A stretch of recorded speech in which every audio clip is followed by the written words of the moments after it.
Almost यहाँ पे बहुत ही हाई वॉल्यूम है और ये एक तरह से बुलिश डाइवर्जेंस भी शो कर रही है और वॉल्यूम भी ज़्यादा है। उसके बाद एक रैली आती है और इस रैली को मैं काइंड ऑफ रिलीफ रैली कहूँगा, जो कि मेरा टारगेट ऑलमोस्ट ये एरिया होगा जिसमें मैं सोच रहा हूँ कि यहाँ से ये स्ट्रक्चर उसके बाद रिजेक्ट करेगा और फिर देखते हैं। समहाउ मार्केट उसी तरह से बिहेव किए। और इसके अलावा देखिए चार्ट ये सामने है वीकली का। अब इसमें मुझे एक चीज़ बड़ी क्लियर नज़र आ रही है कि मार्केट वीकली टाइम फ्रेम पे यहाँ पे डिस्ट्रीब्यूशन उसने किया और उसके बाद एक तरह से डिप आया और दोबारा उसी रेजिस्टेंस को उसने दोबारा एक तरह से रिटेस्ट किया और नीचे आया। सेंटिमेंट्स डिफरेंट हर तरह के हो सकते हैं, बट ये है कि चार्ट आपको गलत नहीं बोलते। ये है वीकली टाइम फ्रेम पे ये टॉप देखे आरएसआई का और ये टॉप देखे ये नीचे जा रहा है। और ऑन द अदर एंड जब आप बीटीसी को ऑन द चार्ट देखेंगे तो वो एक तरह से हायर हाई बना रहा है। इसका मतलब है कि करेंसी में स्ट्रेंथ नहीं है बट प्राइसेस ऊपर जा रही है। इसका एक ही मतलब हो सकता है कि ये अभी वापस नीचे आएगा। फिर उसके बाद स्ट्रक्चर इंटैक्ट होता है। अब आप देखिए स्ट्रक्चर ये है, ये आप देखेंगे स्ट्रक्चर को और स्ट्रक्चर एक तरह से एम बना रहा है, ठीक है। जब दोबारा ये गिरेगा तो ये छोटे छोटे स्ट्रक्चर के ऊपर आपने ध्यान रखना है। वो रेजिस्टेंस टूटी, दूसरी रेजिस्टेंस टूटी, यहाँ पे ये वाला जो नेक लाइन थी वो नहीं टूटी। दोबारा एक तरह से relief kind of small relief rally और उसके बाद एक स्ट्रक्चर बना और उसके बाद वापस अपने जो 17,000 वाले लेवल पे है ये पीटीसी आया। इसमें एज सच अगर आप देखें तो चार्ट्स आपको हर चीज़ बताती है। सबसे पहले हमने देखना है चार्ट को प्राइस किस तरफ जा रहा है। इस टाइम पे प्राइस आप देख रहे हैं कि प्राइस लोअर लोज बना रहा है और कुछ भी नहीं है। ये आया, फिर उसके बाद लोअर लो, फिर उसके बाद दोबारा लोअर हाई, फिर उसके बाद दोबारा लोअर हो और एक लोअर हाई बनाने के उसमें स्ट्रक्चर अभी तक ये टूटा ही नहीं है। ये स्ट्रक्चर अभी तक यहीं पे बिटवीन 15,000 और 20,000 चल रहा है और जब तक ये 23,000 तक मूवमेंट नहीं दिखाता उस वक्त तक, और यहाँ से जब ये ऊपर जाएगा तब जाके एक फोमो आएगा, रिटेलर फोमो, और सब के सब बुलिश हो जाएंगे और यहाँ पे आकर स्ट्रक्चर वापस आपको रेजिस्टेंस तो एक तरह से देगा कि नहीं देगा।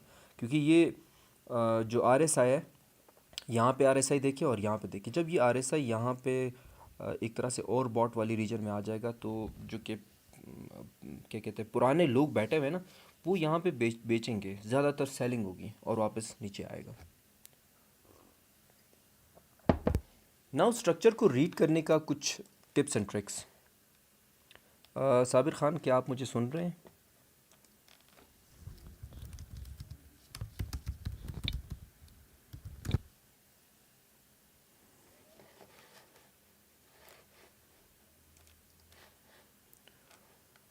um,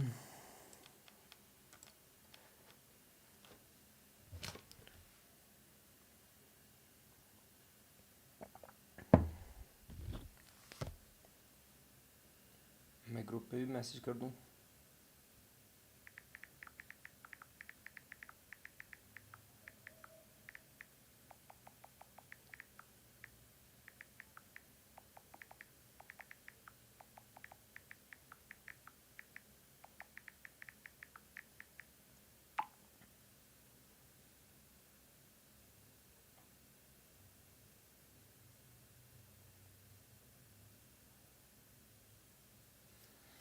ओके, तो ओके, थैंक यू यार। ये थोड़ा सा इसमें बड़ा स्पीड स्लो होती है, आपका मैसेज आता है दोबारा मैं वापस रिप्लाई करता हूँ, थोड़े से इश्यूज होंगे। आपको पहली बार है मेरा आप लोगों के साथ, तो थोड़ा बहुत आप लोगों ने बर्दाश्त करना है। और ठीक है जी।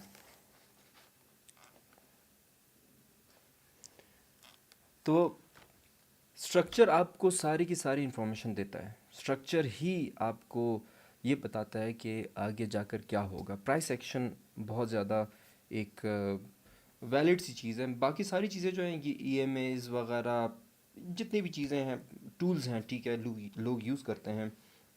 बट अगर आपका एक्सपीरियंस हो, अगर आपके 5-6 साल इस फील्ड में चार्ट को देखते हुए हो गया है, तो समहाउ आपको आपके पास आइडिया होना चाहिए जब मार्केट बिल्कुल एक तरह से फेयरफुल उसमें इन्वायरमेंट में हो, तो उस वक्त बाइंग करनी चाहिए। इवन मैं इस टाइम पे मैं ये कहूँगा, इसमें कोई बुरी बात नहीं है इसको एक्सेप्ट करने में, कि बहुत दफ़ा ये होता है कि मैं ख़ुद पीछे हट जाता हूँ। तो अब यहाँ पे बड़ा मैं क्या कहते हैं, एक तरह से कॉन्फिडेंट था कि मैं बाइंग करूँगा। All of a sudden market थोड़ी सी नीचे आती है तो मैं भी हिल जाता हूँ, मैं भी बाइंग करने से पीछे हट जाता हूँ, और मैं बहुत बड़ी अपॉर्चुनिटी मिस करके यहाँ पे इसमें नहीं बैठता। सम हाउ थोड़े बहुत मैंने कुछ ट्रेड सेटअप बनाए होते हैं जो कि न्यू कॉइन्स है, जिनका ज़्यादातर ताल्लुक बीटीसी से नहीं होता, तो मैंने वो उसमें एक एंट्री ली थी। एचएफटी, एपीटी और ओस्मो इनकी एग्जांपल थी जो मैंने बोला था उसमें, ग्रुप्स में भी मैंने बताया था। तो वो इसलिए भी मैंने बताया कि जो नए कॉइन होते हैं वो अपने उससे थोड़ा सा पहली मनमानी करते हैं, अपने उससे चलते हैं, तर्ज से चलते हैं। उसके बाद जब स्ट्रक्चर बनता है तो उसके बाद बीटीसी को थोड़ा फॉलो करते हैं या बीटीसी के साथ चलते हैं। एक चीज़ ये है कि ऑल्ट कॉइन कब ज़्यादा गिरते हैं, कब कम गिरते हैं, ये सारा जो है ना बीटीसी डोमिनेंस का चार्ट आपने देखना होगा उसमें, कि बीटीसी डोमिनेंस किस तरफ जा रही है। लेट मी सी। ओके, तो क्वेश्चंस तो कोई नहीं है अभी तक। अच्छा, पोपी नोपी, अस्सलाम वालेकुम। वालेकुम सलाम। पोपी नोपी, मुझे आपका नाम नहीं पता, बट ये है कि मैंने आपका सलाम का जवाब दे दिया। आप अपना अगर नाम बता दे तो मुझे समझ में आ गया कि आप है कौन। एनीवेज़, अगर मैं, अच्छा, live chat not working, it's still working. अच्छा जी, अब ये चीज़ जो है ना,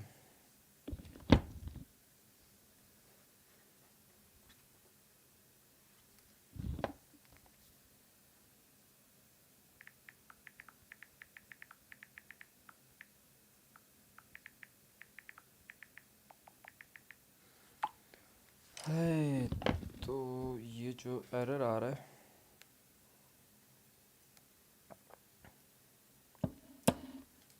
अच्छा मेरी आवाज़ आपको आ रही है?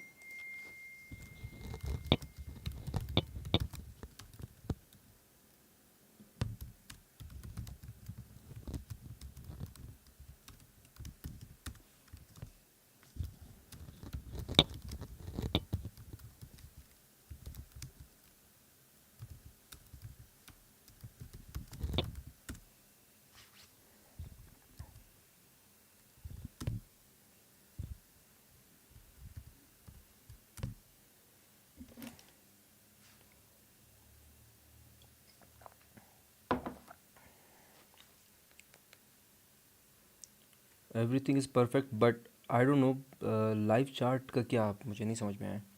ये वर्किंग नाउ मतलब अभी पहले काम नहीं कर रहा, तब काम कर रहा है। अब मुझे बताएं। आई विश कि इसमें वो ऑप्शन होता कि आप लोग भी बोल सकते होते, और आई डोंट नो, इसमें ये समझ में नहीं आ रहा कि ठीक है, मैसेज जब तक पहुंचता है उस वक्त तक चलो, ये तो पार्ट ऑफ इट।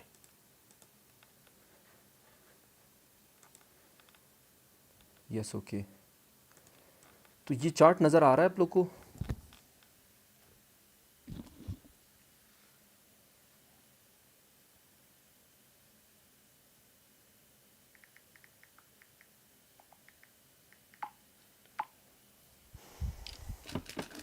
अच्छा जी, आपको चार्ट अभी तो बड़ा ओके।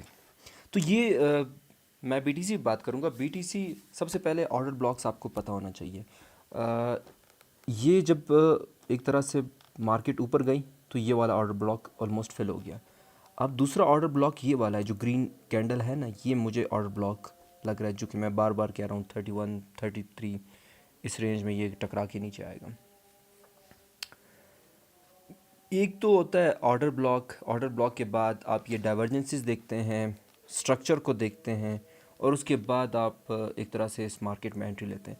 दूसरी बड़ी एक जो इंफॉर्मेटिव बात ये है कि ये 4 आवर, ये 2 आवर, ये 1 आवर, ये 15 मिनट्स, इन पे देखना मेरे नज़दीक, अगर आप प्रॉपर टेक्निकल एनालिसिस कर रहे हैं तो ये फ़ायदा नहीं है उसमें कोई ऐसा ख़ास सच कि आप उसको देख रहे हैं और 15 आवर में एक तरह से बैटिंग कर रहे हैं।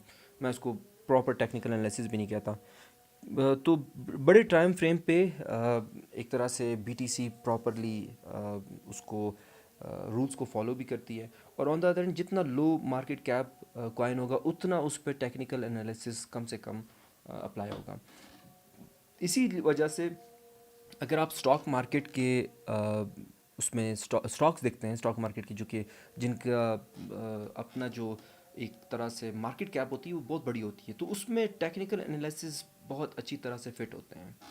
तो मैं आपको यही कहूँगा कि हायर टाइम फ्रेम को यूज़ किया करें। हायर टाइम फ्रेम्स का मतलब है कि 4 आवर बहुत ही मिनिमम होना चाहिए। अगर आप एक कोई भी पैटर्न बना रहे हैं तो 4 आवर पे होना चाहिए। अब जब आप चार्ट देख रहे हैं तो चार्ट में एक चीज़ है, ये मेजर चीज़ जो ये है, ये वॉल्यूम आप नीचे देख रहे हैं, ये बहुत ही इंपॉर्टेंट पार्ट प्ले करती है। यहाँ तक आप वॉल्यूम देखें ना, वॉल्यूम अचानक इस जगह पे डिप में आकर बढ़ने लगा, तो यहाँ पे जो लोग घबरा रहे थे उन्होंने सेल किया। ऑब्वियसली उन्होंने कहा कि यार ये तो 10,000 आएगा, ये तो 8,000 आएगा, ये तो 5,000 आ गए, तो बीटीसी ख़त्म हो जाएगा। बट यहाँ पे कुछ लोग जो कि पुराने बैठे हुए थे तो उनको स्ट्रक्चर वाइज चीज़ें समझ में आने लगी, उन्होंने बाइंग किससे की, जो लोग घबराए उनसे उन्होंने लिया, और उन्होंने जो कि यहाँ पे जिन्होंने सेलिंग की, ऑब्वियसली वो यहाँ पे बाइंग करेंगे, वो हमारी तरह बेवकूफ़ थोड़ी है जो कि यहाँ पे सेल करेंगे और ऊपर जाकर फिर बाई करेंगे। ये लोग यहाँ पे बाई करते हैं, ऊपर जाकर सेल करते हैं। तो मार्केट स्ट्रक्चर खुद बताती है कि ऑलमोस्ट यहाँ पे आपको बाई करना है। सबसे पहले हार्मोनिक पैटर्न अगर आप बनाएं ना तो ये एम बनता है। मैं इसको थोड़ा सा छोटा करके बताता हूँ स्ट्रक्चर को। ये वीकली टाइम फ्रेम पे है, आप अगर इसको देख रहे हैं तो ये आप देखिए ना एक एम बना रहा है।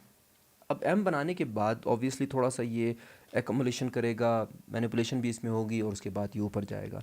बट स्टिल अगर आप उसको वीकली टाइम फ्रेम पे देखते हैं तो ये अभी डिप में थोड़ा सा एक छोटी एक रिलीफ रैली आई है। इसमें सच कोई ऐसे नहीं है कि बुलिश हो गया अब चलो सारे पैसा लगा दो और ख़त्म। बड़ा अजीब सा होता है कि मैं देखता हूँ कि लोग एक दिन में अमीर होना चाहते हैं और अमीर होने की बजाय वो गरीब हो जाते हैं। तो ये एक अगर आप क्रिप्टो में एंटर हो रहे हैं तो एक माइंडसेट तैयार करें कि बड़ा स्लो एंड स्टडी चल रहा है। ये नहीं है कि एक दिन में सारा सब के सब आपको एक दिन में सब पैसा मिल जाएंगे। अब जो ये मैंने पहले भी वीडियोस में बयान किया था, तो ये देखें, ये इतना बड़ा एरिया, ये बड़ा एरिया नहीं, ये वाला 7,000 वाला।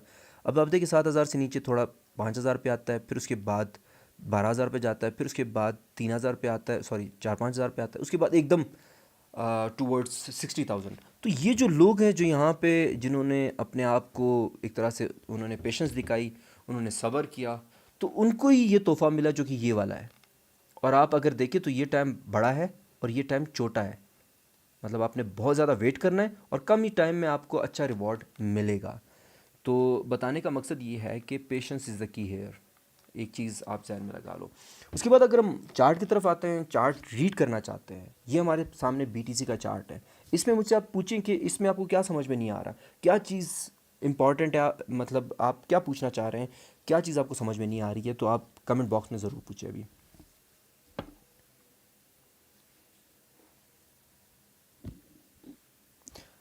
चैट बॉक्स में आप क्वेश्चन पूछे कि इस पूरे चार्ट में या इस क्रिप्टो की रीडिंग में, क्योंकि मैंने पहले भी एक वीडियो बताई थी जिसमें मैंने कहा कि S&P 500 को आपने देखना है। क्यों देखना है S&P 500 को? S&P 500 बेसिकली पूरी दुनिया की जो मार्केट है, और ये एक इंडेक्स है 500 टॉप कंपनीज कॉरपोरेशन कह ले। अब दुनिया की जो 500 टॉप कंपनी ऊपर जाएंगी तो ऑब्वियसली इसका मतलब है कि ग्रीन सिग्नल है, सारे उसके साथ ऊपर जाएंगे। अगर S&P 500 नीचे आ रहा होगा तब ऑब्वियसली ये बात सबको पता होनी चाहिए कि क्योंकि S&P 500 ही मार्केट को ड्राइव करती है, तो सारी की सारी मार्केट जो है वो भी उसके साथ नीचे आएगी। पहले मैंने एक ग्राफ ड्रॉ किया था, सॉरी पैटर्न ड्रॉ किया था, हार्मोनिक पैटर्न, जिसमें मैंने ये बताया था कि यहाँ से ये और ये W बनेगा। तो W यहाँ तक मैंने ड्रॉ किया था कि यहाँ तक आएगा, 4500 तक दोबारा फिर गिरने का उसका चांस है S&P 500 का। बट ये हुआ कि मार्केट बीच में थोड़ी सी लड़खड़ आई और उसके बाद दोबारा ये रिकवरी की तरफ है। तो समहाउ ये एरिया जो होगा S&P 500 का दोबारा रिटर्न का होगा, थोड़ा बहुत लोगों को मोटिवेट करने के लिए या पैसा इन्वॉल्व करने के लिए, क्योंकि मार्केट 90 डिग्री, मैंने हमेशा कहा है कि 90 डिग्री पे कभी ना नीचे जाती है ना वो ऊपर जाती है। तो ऑलमोस्ट वो स्टेप बाय स्टेप, पहला दूसरा, अगर मैं इसको इन टर्म्स ऑफ एक पैटर्न लूँ, तो अगर आप देखें ना, तो ये पहला, ये दूसरा और तीसरा, चौथा और ये पांचवा, 5 स्टेप में ये नीचे आया और उसके बाद एक तरह से अभी पैटर्न बनाने जा रहा है। तो ये एक एक तरह से मैं इसको एक लेग लूँगा और उसके बाद ये इसकी रिकवरी करने के बाद वापस, या इसको मैं रिटेस्ट भी कहता हूँ, इसने रिटेस्ट किया फिर दोबारा गिरा और अब जो है ये दोबारा एक तरह से ये प्रीवियस रेजिस्टेंस को एक तरह से चेक कर रहा है। चूँकि मेरा पहला लाइव स्ट्रीम है तो बहुत ज़्यादा मैं लाइव स्ट्रीम का एक्सपर्ट भी नहीं हूँ और थोड़ा सा मेरे लिए ऑकवर्ड भी है, थोड़ा सा मेरे लिए चेंज भी है। तो अगर समहाउ आप लोग आगे से कुछ कहेंगे तभी जाकर मैं आपको एक तरह से रिप्लाई कर सकूँगा, क्योंकि यहाँ पे खामोशी जो है ना, वो ऐसा लग रहा है जैसे समझ में नहीं आ रहा या क्या सीन है।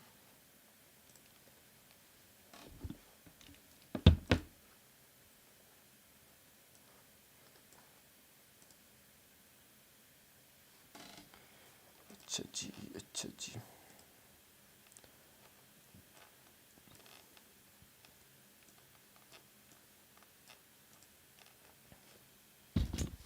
कोई भी नहीं बोल रहा।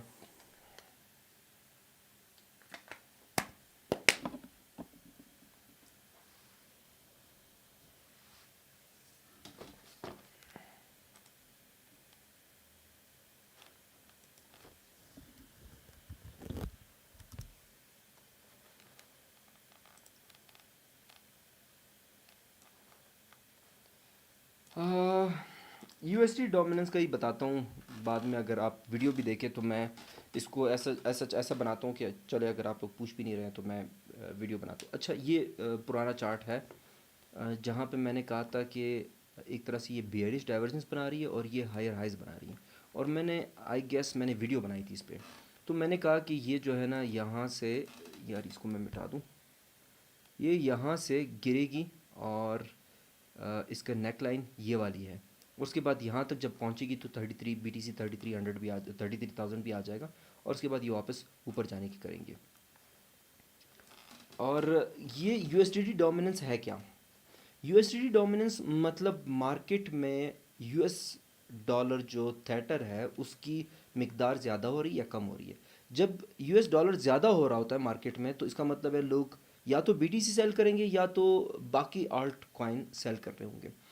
तो होता ये है कि जब USDT ऊपर जा रहा होता है तो लोग बेचना या बेचते हैं। तो अगर आप USDT डोमिनेंस का भी अगर आप चार्ट देख रहे हैं और आप देख रहे हैं कि उसमें भी एक तरह से बेयरिश डाइवर्जेंस बन रही है और नीचे की तरफ जा रही है, तो इसका मतलब है कि यहाँ पे आकर टेक्निकली लोग क्या करेंगे, मार्केट में पैसा इंजेक्ट करेंगे। जब इंजेक्ट करेंगे तो US डॉलर की जो अपनी वैल्यू है या मार्केट कैप है, वैल्यू तो नहीं कहूँगा, मार्केट कैप है, वो नीचे जाएगी। क्योंकि US डॉलर चेंज हो चुका है इस टाइम पे किसी भी कॉइन में, या तो वो BTC में चेंज हो रहा होगा या वो बाकी ऑल्ट कॉइन में चेंज हो रहा होगा। तो ये USDT डोमिनेंस का वो है। जब भी आप USDT डोमिनेंस को देख रहे हैं तो इसको BTC या बाकी जितने भी कॉइन हैं इनके इनके ऑपोजिट आप इसको लेंगे।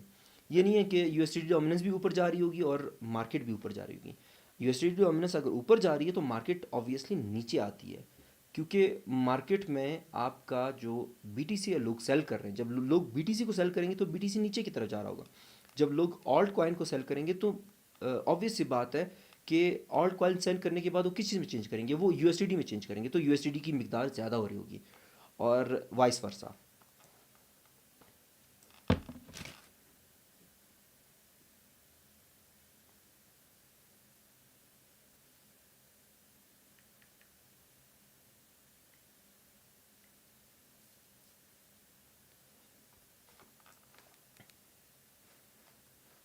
आई होप सारे सुन रहे हैं जितने भी लोग हैं,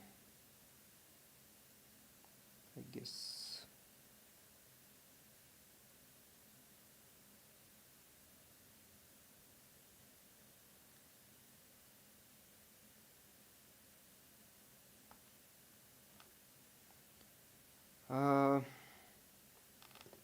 कुछ लोग नमाज़ पढ़ने जा रहे हैं तो ठीक है।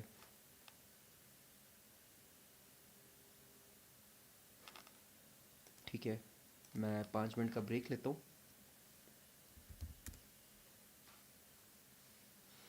क्योंकि काफ़ी लोग जो है ना वो नमाज़ ब्रेक मांग रहे हैं। ठीक, ओके, आप सही है।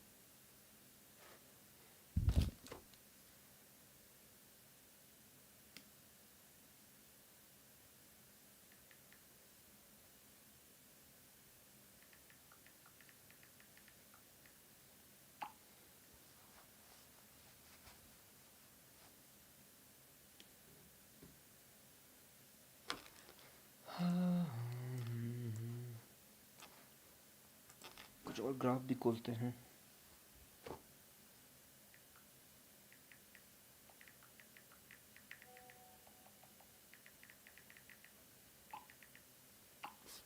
ओके, आई थॉट कि अच्छा मैं लीविंग का समझा कि आप लीव कर रहे हैं तो ठीक है, मैं गलत समझा, सॉरी फॉर दैट मोइज़ भाई। ओके ओके ओके, सही है। इसके बाद क्योंकि लाइव स्ट्रीम के अपने भी सॉफ्टवेयर चल रहे हैं, मेरे अपना जो ट्रेडिंग व्यू है वो भी बहुत ज़्यादा हैवी है और इसलिए सिस्टम थोड़ा सा स्लो है इस टाइम पे, और सॉरी फॉर इनकन्वीनियंस। अच्छा, दोबारा मैं यूएसडीडी पे बात करूँगा। तो यूएसडीडी डोमिनेंस की बहुत ज़्यादा मैं इसको बहुत ज़्यादा देखता हूँ। अगर आप स्टॉक देख रहे हैं तो आप डीएक्सवाई देखेंगे, जो कि डॉलर इंडेक्स कहलाता है। Dollar index same USD dominance की तरह रहता है, और हम जब स्टॉक्स देखते हैं तो हम वो देखते हैं। अगर हम क्रिप्टो देख रहे होते तो हम यूएसडी डोमिनेंस की देखेंगे। एक और चार्ट खोलूँगा जो कि बीटीसी डोमिनेंस का होगा। चलिए, इसको टाइम लेगा खुलते हुए। एस एन पी 500 को देखते हैं, रेजिस्टेंस इसकी बनाते हैं, ट्रेंड लाइन।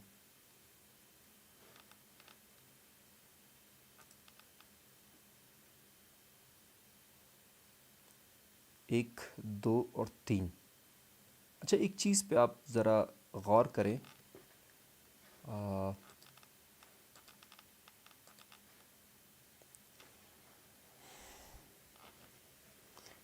ये आपका जो ट्रेंड लाइन थी ये बहुत दफ़ा ब्रेक नहीं हुई, और आखिरी टाइम पे दोबारा इसने इसको अप्रोच किया और रिजेक्शन हुई, उसके बाद ये निकल गया। तो इसका मतलब है कि जो ये ट्रेंड लाइन है ये एक तरह से S&P 500 की टूट रही है, बट दैट डजेंट मीन कि बुल रन आ गया या इसके बाद सारी चीज़ें सेम अच्छी हो जाएंगी। मेरी प्रिडिक्शन एक वाइल्ड प्रिडिक्शन है, आई डोंट नो ठीक भी होगी या नहीं। मार्च अप्रैल तक ये मार्केट ऊपर जाती रहेगी, और मार्च और अप्रैल में फिर कोई ऐसी न्यूज़ आएगी जिससे मार्केट बहुत ही बुरी तरह से क्रैश करेगी। ये पहले से आप लोग इस चीज़ को नोट कर लें। मैं बीटीसी डोमिनेंस का ग्राफ खोलता हूँ, और again it will take some time, but ultimately it will be there soon. So BTC dominance, okay, market cap। अच्छा, BTC डोमिनेंस का मतलब है अगर BTC डोमिनेंस ऊपर की तरफ जा रहा है तो ज़्यादा से ज़्यादा लोग क्या कर रहे हैं, BTC बाई कर रहे हैं। जो मार्केट में USDT डोमिनेंस नीचे आ रही थी और BTC डोमिनेंस ऊपर जा रही है, तो इसका क्या मतलब है? इसका मतलब ये है कि लोग USDT को चेंज कर रहे हैं, कन्वर्ट कर रहे हैं किस चीज़ में, BTC में, बिटकॉइन ले रहे हैं ज़्यादा से ज़्यादा। अगर BTC डोमिनेंस नीचे की तरफ आएगा तो आपको, और इसके साथ साथ एक और चीज़ भी है, कंडीशन अटैच्ड है इसमें।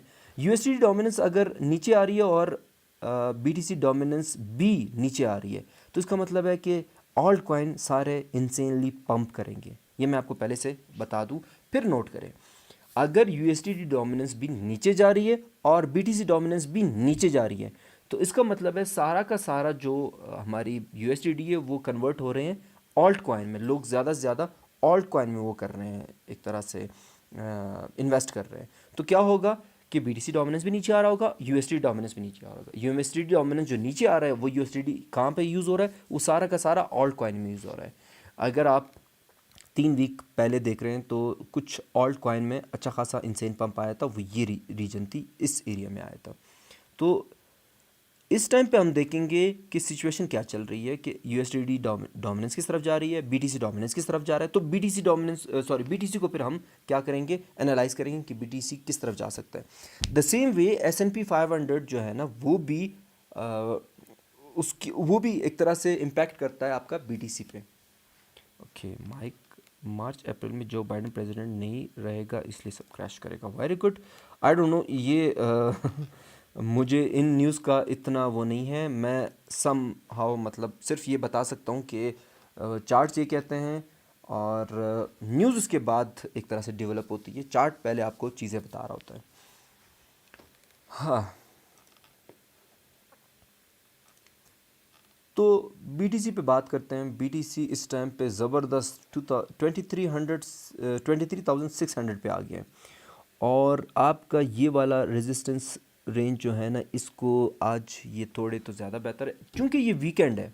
वीकेंड पे मैं ज़्यादा पंप को मैं उस पंप को एक तरह से एज अ पंप नहीं देखता, क्योंकि एक CME गैप बनता है, और CME गैप की वजह से मंडे के दिन हो सकता है कि ये वापस नीचे आए।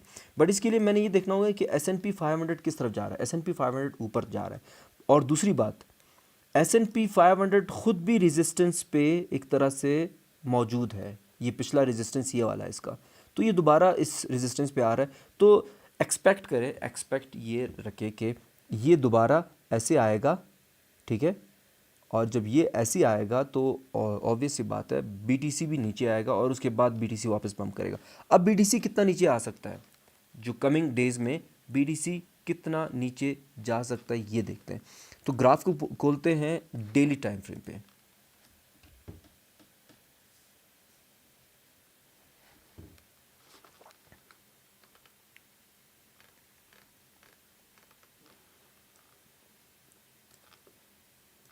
अच्छा, एक ग्राफ से आपको नज़र आना चाहिए, डेली टाइम फ्रेम पे ओवरबॉट रीजन में आ चुका है। बहुत ज़्यादा लोगों ने एक तरह से इसको अभी बाइंग कर ली, अब सेलिंग की तरफ जाएगा। तो ये भी आपको ये शो कर रहा है, ये देखिए, ये नीचे की तरफ जा रहा है और प्राइस ऊपर की तरफ जा रही है। तो मोस्ट प्रोबेबली अराउंड 24,000, मैंने पहले भी ये कहा था कि यहाँ से एक तरह से बीटीसी नीचे आएगा 2100 की तरफ, 21,000 की तरफ। मैं बार बार 1000 और 100 को मिक्स कर रहा हूँ। आप कॉमन सेंस का इस्तेमाल करते हुए आप लोग खुद समझ जाए कि मैं क्या बोलना चाह रहा हूँ। तो इस टाइम पे मैं देख रहा हूँ कि बीटीसी ऊपर हायर हाई बना रहा है, और जो RSI वो नीचे की तरफ जा रहा है। तो ये एक तरह से बियरिश डाइवर्जेंस बन रही है। बियरिश डाइवर्जेंस का यही मतलब है कि सूनर और later within next 2-3-4 days आप देखेंगे कि बीटीसी ने 24,000 समथिंग अटेन करके नीचे गिरेगा। और ये मैंने शायद ग्रुप में भी ये चीज़ बता दी थी पहले से, और मैं फिर इस ग्राफ के थ्रू मैं यही देख रहा हूँ कि आपका RSI नीचे की तरफ जा रहा है। RSI बेसिकली जो आपका पर्टिकुलर जो स्टॉक है उसकी स्ट्रेंथ बता रहा होता है।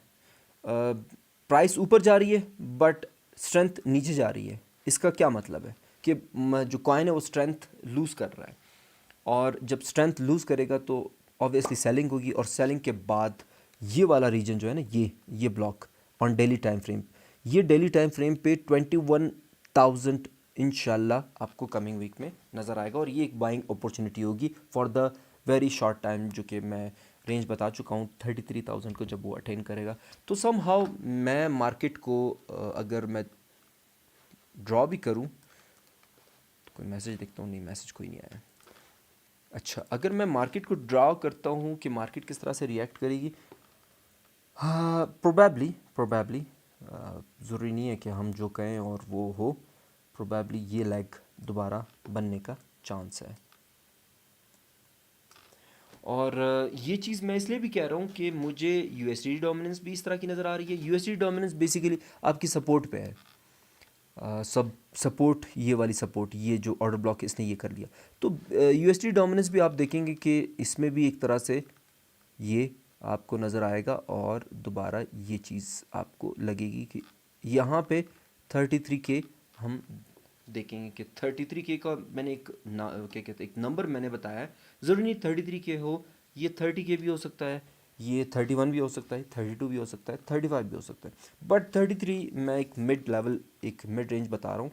और दूसरी बात ये भी है कि ऐसा कभी नहीं हो सकता कि मैं कहूँ कि 33,000 पे आएगा, वो 33,000 भी हो।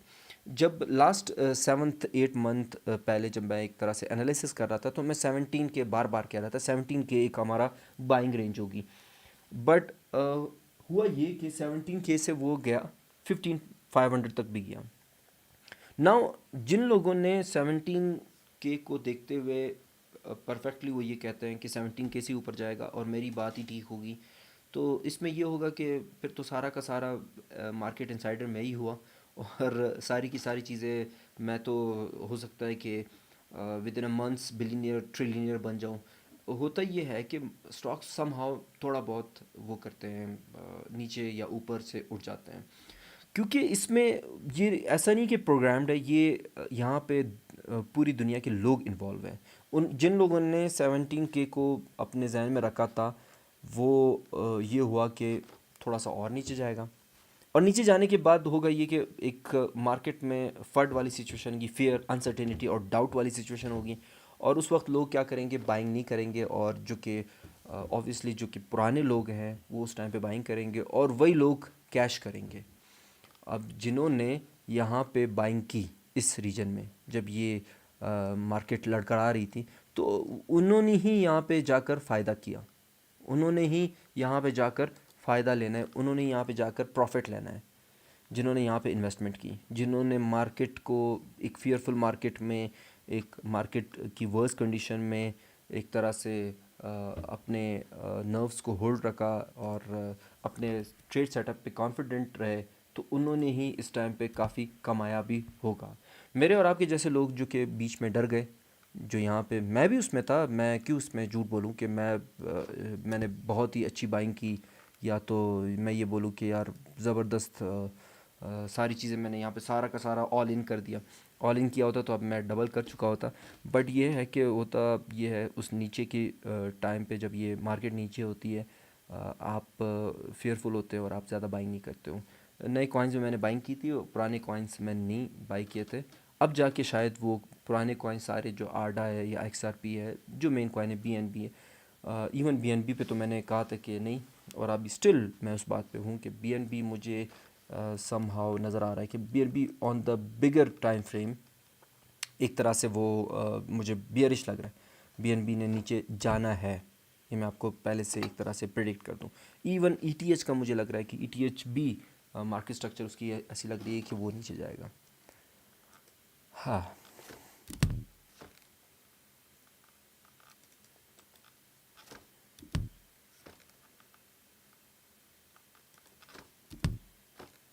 अच्छा, कोई क्वेश्चन आएगा तो मैं आगे बढ़ूँगा। Any question please.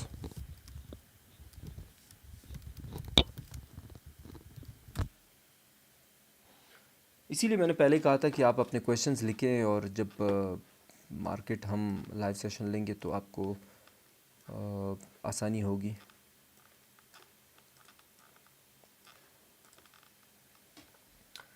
तो ये रहा बीटीसी का। बीटीसी 24,200 या 24,300 के अराउंड वापस थोड़ा सा नीचे आएगा, और उसके बाद ऊपर जाएगा।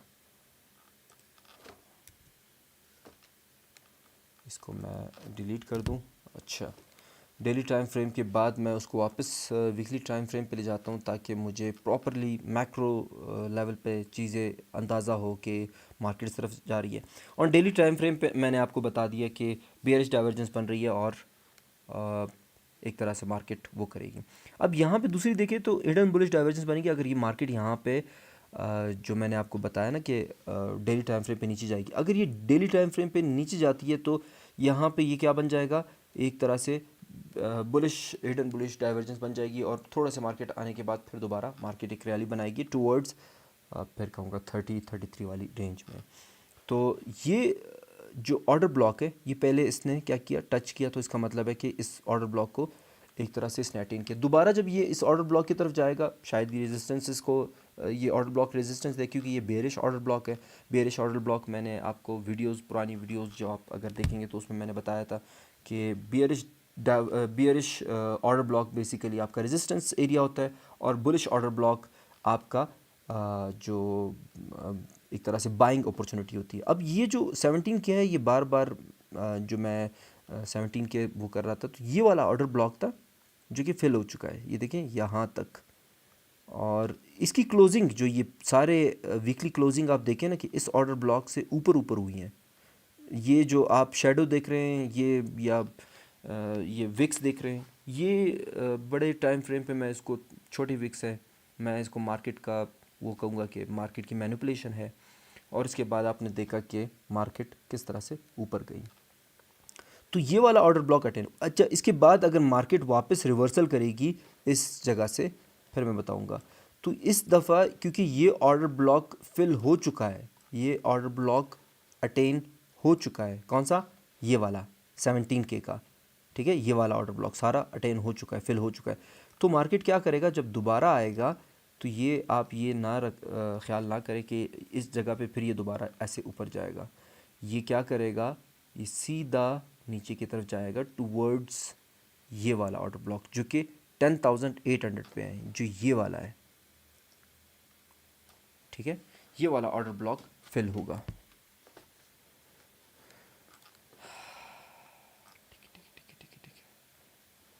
अच्छा, कोई नहीं क्वेश्चंस, कोई नहीं अभी तक।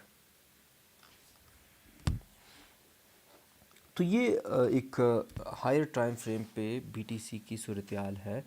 और जब भी मैं मार्केट को एनालाइज करता हूँ या मार्केट के एनालिसिस करता हूँ, तो मैं इस आरएसआई को देखूँगा, इस वॉल्यूम को देखूँगा। वॉल्यूम एक तरह से बहुत ही बड़ी एक अच्छी इंडिकेशन है कि अब मार्केट में क्या आएगा, रिवर्सल आएगा। अब यहाँ पे देखें ना, वॉल्यूम बिल्कुल कम है, शायद सेलिंग हो रही हो, लोग इंटरेस्टेड नहीं है। ऑल ऑफ अ सडन यहाँ पे वॉल्यूम बहुत ज़्यादा हुआ। वॉल्यूम बहुत ज़्यादा होने के बाद दूसरी इंडिकेशन क्या थी, जो बुलिश डाइवर्जेंस थी बीटीसी की, उसने एक दूसरी इंडिकेशन दी, एक वॉल्यूम इंडिकेशन, और दूसरी इंडिकेशन क्या है आपका आरएसआई। ये दो इंडिकेशन बहुत ही इंपॉर्टेंट थे मेरे लिए। तीसरी इंडिकेशन जो कि मैं देख रहा हूँ वो ये है कि इस वाला ऑर्डर ब्लॉक के नीचे कोई क्लोजिंग नहीं हुई। अब जब इस वाले ऑर्डर ब्लॉक के नीचे क्लोजिंग नहीं हुई और मार्केट ऊपर गई, तो ऑब्वियसली क्या करना था, मार्केट में एक रैली आई, और एक अच्छी रैली आई, और ये ऊपर चला गया। और जिन्होंने यहाँ पे बाइंग की थी वो यहाँ पे प्रॉफिट निकालेंगे।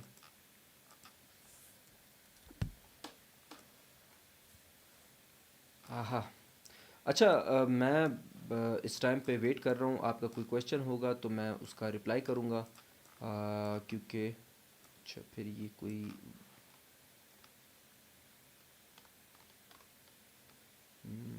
Three people are watching it, okay, concurrent viewers 3।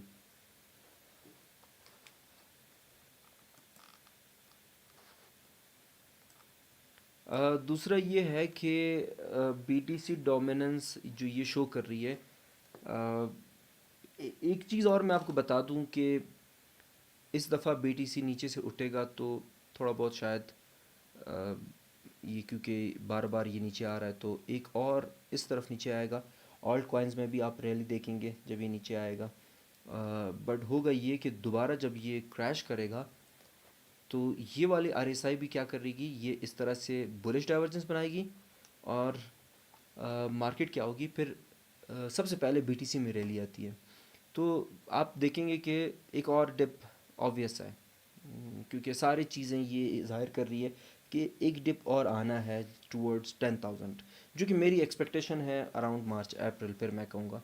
तो उस डिप में मैं क्या करूँगा, सबसे पहले बीटीसी बाई करूँगा, और उसके बाद जब बीटीसी ऊपर की तरफ रैली एक बीटीसी में आएगी, तो साथ साथ मैं ऑल्ट कॉइन को भी लूँगा। क्योंकि पहले पहले जब बीटीसी ऊपर की तरफ जाएगा, तो बीटीसी सिर्फ जब बीटीसी डोमिनेंस ऊपर जा रहा होता है, तो थोड़ा सा भी अगर बीटीसी नीचे आ रहा हो, इन केस अगर बीटीसी डोमिनेंस ऊपर जा रहा है, तो आप ऑल्ट कॉइन में बहुत ज़्यादा ब्लीड देखेंगे, और बहुत ज़्यादा ऑल्ट कॉइन क्या करेंगे, नीचे की तरफ जाएंगे।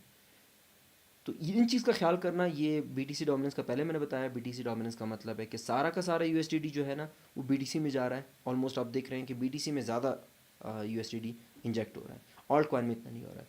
अगर ये नीचे की तरफ जा रहा हो और मार्केट जो यूएसडी डोमिनेंस है वो भी नीचे की तरफ जा रहा हो, तो ऑल्ट कॉइन में आप देखेंगे रैली आएगी। लास्ट पर बताऊंगा, एसएनपी का एक अपडेट दे दूँ, उसके बाद ये लाइव सेशन ख़त्म कर दूंगा।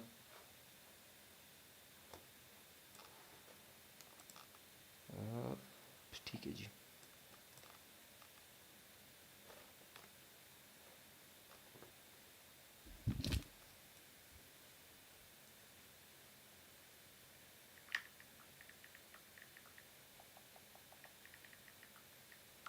एक तो ये लाइव स्ट्रीम में एक चीज़ मैं बड़ा मिस कर रहा हूँ, वो ये है कि मुझे अगर ऐसा हो कि यहाँ पे एक तरह से मैं आप लोगों को भी सुन सुन सकता होता हूँ, तो काफ़ी चीज़ें आसान होती हैं। बट चूंकि इसमें वो नहीं है, क्या कहते हैं,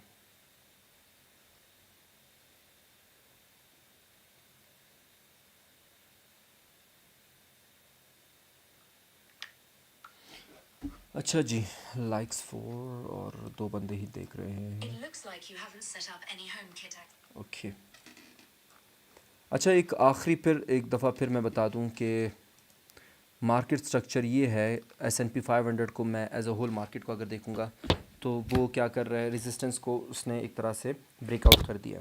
ब्रेकआउट के बाद एक हल्का फुल्का रिटेस्ट भी हो सकता है। रिटेस्ट के बाद क्या होगा, बीटीसी भी थोड़ा सा नीचे आएगा, यूएसडीटी थोड़ा सा अपने सपोर्ट पे है, और होगा ये कि थोड़ा सा नीचे आने के बाद दूसरी रैली हमें देखने को मिलेगी। आगे हफ्ता थोड़ा सा रुका रहेगा, ये हो गया। और उसके बाद बीटीसी डोमिनेंस सेम ऊपर की तरफ जा रही है। थोड़ी अगर और भी ऊपर गई इस टाइम पे, अगर एक तरह से बीटीसी नीचे आता है तो ऑल कॉइन बहुत ज़्यादा ब्लीड करेंगे, क्योंकि ये बीटीसी डोमिनेंस ऊपर की तरफ जा रहा है। और दूसरी बात ये है यूएसडी डोमिनेंस भी एक तरह से आपका यहाँ पे रुक जाएगा। इसका मतलब ये है कि मार्केट भी अगर ये यूएसडी डोमिनेंस ऊपर जाएगा तो ऑब्वियसली मार्केट थोड़ी ब्लीड करेगी, और उसके बाद फिर वापस यूएसडी डोमिनेंस जब लीड करेगा तो मार्केट ऊपर की तरफ जाएगी। और सेम वे मैंने बीटीसी का भी बता दिया। तो यहाँ पे मैं इस लाइव स्ट्रीम को ख़त्म करता हूँ, और देखता हूँ कि अगर किसी ने कोई क्वेश्चन पूछना है तो ठीक है, वरना तो मैं इसको यहीं पे एंड कर दूँगा। Thank you.